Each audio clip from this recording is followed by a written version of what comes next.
A year or so ago, I made a video on rebuilding this fence across my creek here, and at that time it had leaves build up to about here as we had a big rain storm come through, and it had pushed the fence not down but over. And so what I did was I put this gate in here that is just held by a couple of thin wires at the bottom, so that when the pressure builds up, it would push out and relieve the pressure and wash out through here and keep the fence from being pushed down. So anyway, we're at the end of a big storm, and which would have probably done the exact same thing that it did years ago. And just wanted to show you that this did work.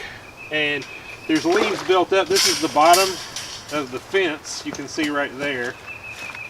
So that part couldn't wash out, but it did pop and let all the water out and kept the fence from being pushed over. So now all I have to do is just reset this.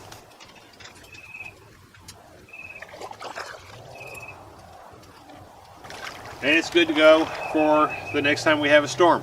So if you have a problem like this, we've got a fence across the creek and you've had this issue before, maybe this will be a solution to you. Well, I hope this was interesting to you. Thank you for watching.